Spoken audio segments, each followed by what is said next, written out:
Anime have risen and fallen by their endings. We have some shows like Code Geass, Angel Beats, and even the first season of Made in Abyss, which ended on such powerful episodes that they've made the shows kind of famous. In some cases, a good ending or final episode can change an average show into something really memorable. And likewise, a bad ending can make a great show into something that leaves a bad taste in people's mouths. Or it can even make the show something that's hated. Like, how many times have you heard that watching Bleach past Aizen isn't worth it? Or that Erased, which, let me remind you, was one of the biggest shows of the year when it was airing, is not worth watching in general. And that's what I wanted to talk about today. With the help of one of my newest friends, Shonen Ouji, and one of my oldest online friends, Kevin Krust, today we're going to talk about 3 tiers of anime with bad endings. Firstly, I'll talk about Death Note, a show which people famously say gets way worse past episode 25. The show is definitely still overall widely loved, but there's absolutely a rift in the fanbase about whether or not the second act is good. Next up, Ouji will cover Charlotte. Just like Death Note, many people say that the ending for the show is a big step down from the rest of the series.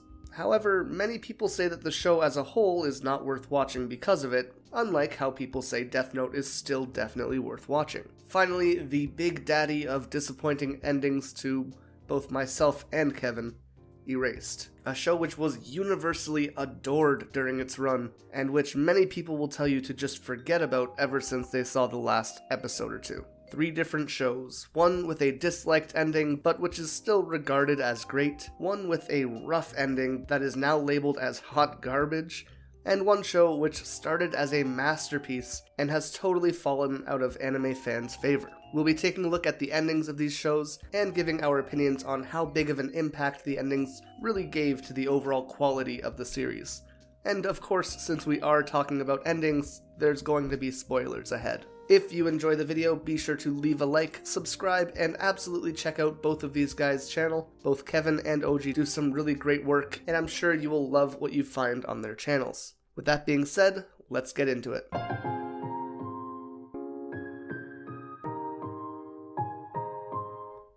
So, everybody loves Death Note, and a big part of what makes it such a loved series is the interactions between Light and L. The series builds up this amazing rivalry between 2 impossibly clever characters who just seem to constantly one-up each other. No matter how well Light plans, L can always outthink him, and no matter how hard L tries, Light is able to avoid giving L any real certainty that he is Kira. It's honestly incredible how these 2 characters both feel larger than life, and also so true to their world at the same time. Like, I'm not going to pretend that there isn't some absolutely insane assholes that happen in the series. For example, with Light rigging his door to know when people enter it, but in the end, because of how the characters are written, it feels more like a battle of wits between 2 people who should be once-in-a-thousand-year geniuses, and less like 2 guys with infinite plot armor going against each other.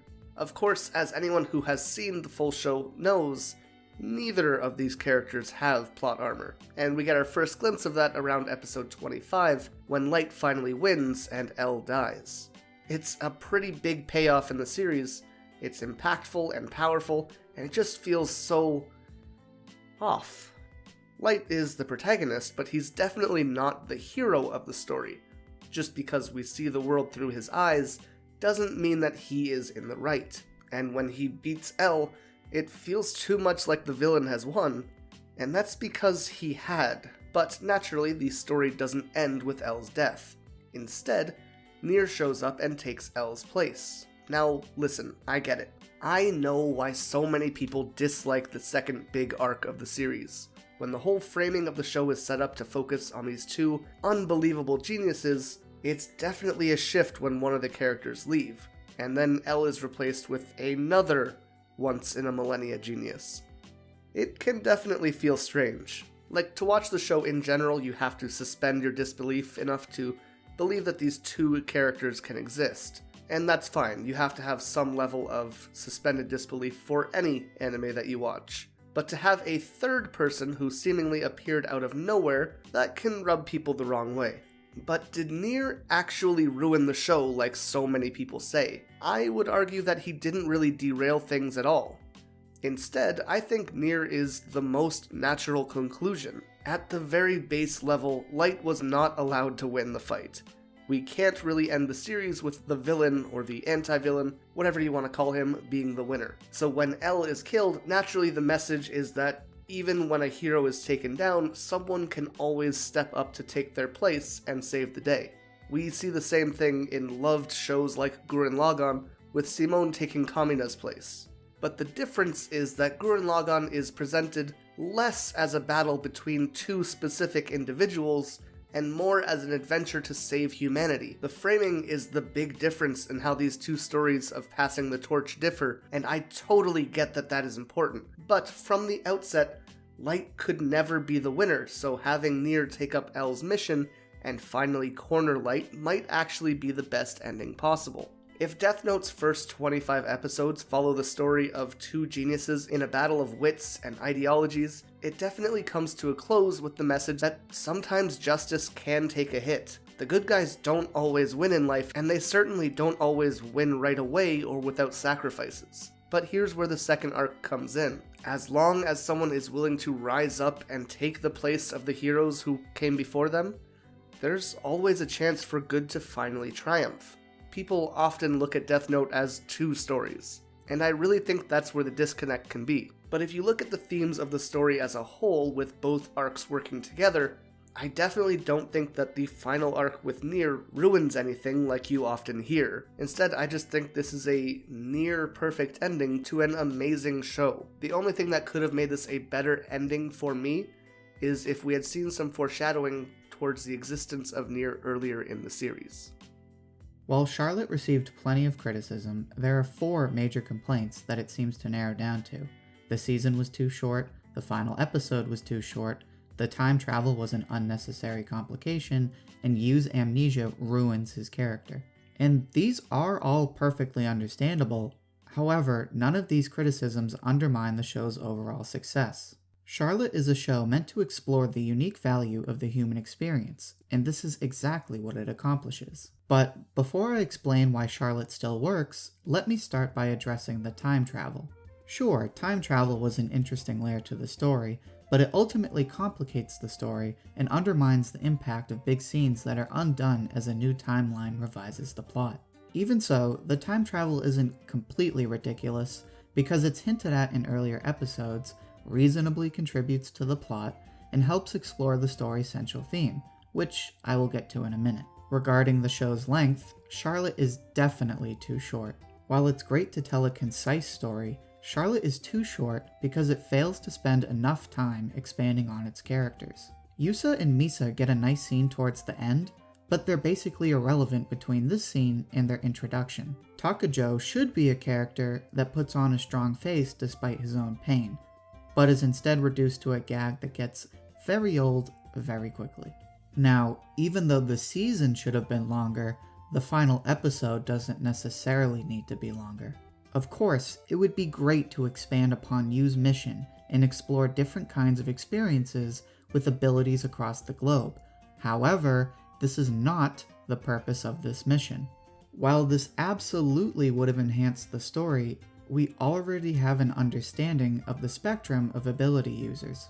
A few of them use their abilities for the sake of others, some of them use their abilities to gain money and power, and the other 90% use their abilities to scratch their ass and eat ramen without lifting a finger. Instead, the goal of this episode is to establish Yu's character arc before he loses his memories. Yu starts out living selfishly and using his abilities for his own personal gain, but as he meets more ability users, he learns the value of acting in the interest of others. And this virtue reaches its peak when Yu wanders the globe by himself and slowly loses his mind. In this act, Yu sacrifices his whole self so that no one else will be harmed again because of the abilities. And this is where the amnesia comes in. Now, you can make the argument that the amnesia ruins Yu's character because it erases all the lessons he learned and the friendships he built. However, the amnesia still benefits the story by illustrating the story's main theme, impacting the people around you. What Charlotte works to demonstrate is that the value of a life isn't measured by a person's achievements, but by the change that they create in the lives of others. Sarah Shane's music and Ayumi's pizza sauce are examples of how a life is lived well by impacting others in ways they never forget. In the first episode, we are asked, "Why am I only myself and not someone else?" In the final episode, we see this question answered as Nao's memories with you allow her to carry on who he was before his amnesia. So, in this scene, we learn that we are not just ourselves, but the sum of the memories we create with others. And this is why, although it has its flaws, Charlotte's final episode is a satisfying ending to a story about the human experience. When it comes to the discussion of anime endings, it would be a crime not to talk about Erased. There are a few better examples of series that are mostly amazing but take a nosedive in quality in the final few episodes. You could say it was so bad, I wish it could be erased from my memory. No. One of the most important elements of mystery or thriller series, or I guess any series in general, but especially mysteries and thrillers, is setting up intrigue and asking questions that the audience demands to have answered. Erase asked super interesting questions very early on and continues to tease you with information until the end. What is Revival, the time travel plot device that the whole story hinges on? Why does protagonist Kun have said ability? Where did it come from? Who murdered the missing children from his childhood? How is protagonist Kun gonna get out of dangerous situation XX or X? By the end of the first episode, Erase hooks you and you are completely invested in the world of the story because of the questions they ask. Being a mystery series, these questions drive the plot, and for the first 10 out of 12 episodes, the series continues to build upon these questions and ask more. You get so invested in what's happening that by the time they begin to answer some of these questions, you are at the edge of your seat begging for more information. And then what happens? Spoiler alert! There's a time jump, and the majority of questions and or points of contention get thrown out the window in favor of time travel retcons, never to be discussed again. You can tell the writers really didn't have any, in my opinion, satisfying conclusions to the interesting elements of their story. Imagine teenage Kevin, not typically a seasonal anime viewer, desperately trying to get through the week in order to watch the next episode of Erased and find out what happens. And for the first 10 weeks, it was incredible. It was the fuel that kept the fire burning within young-ish Kevin for 10 weeks.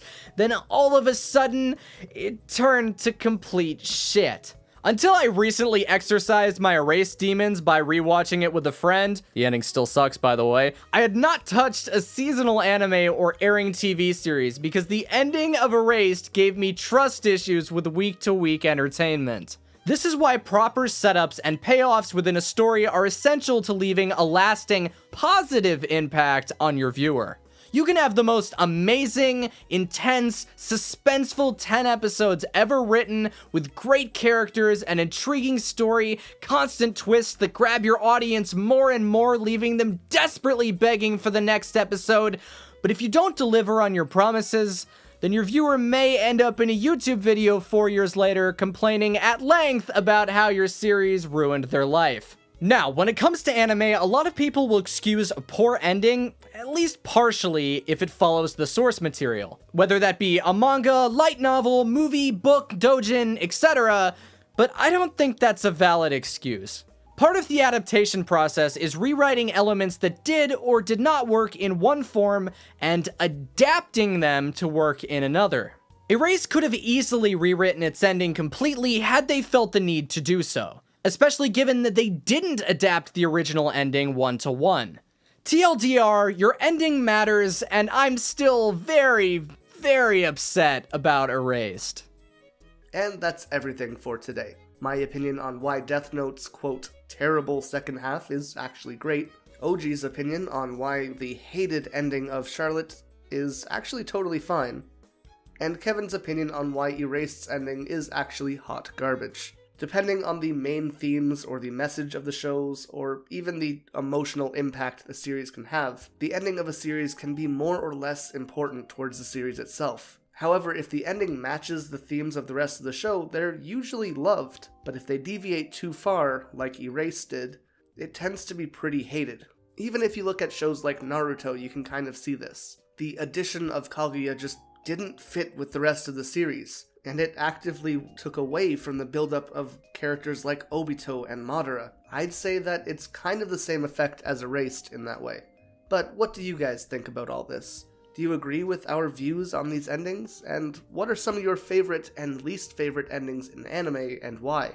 A big thank you goes out to both Kevin Krust and Shonen Ouji. Like I said, these guys make amazing content, so be sure to go check them out. I'll be sure to link them in the description down below. With all that being said though, I've been Excellion. I hope you all enjoyed this video, and I will see you in the next one. Until then, stay excellent.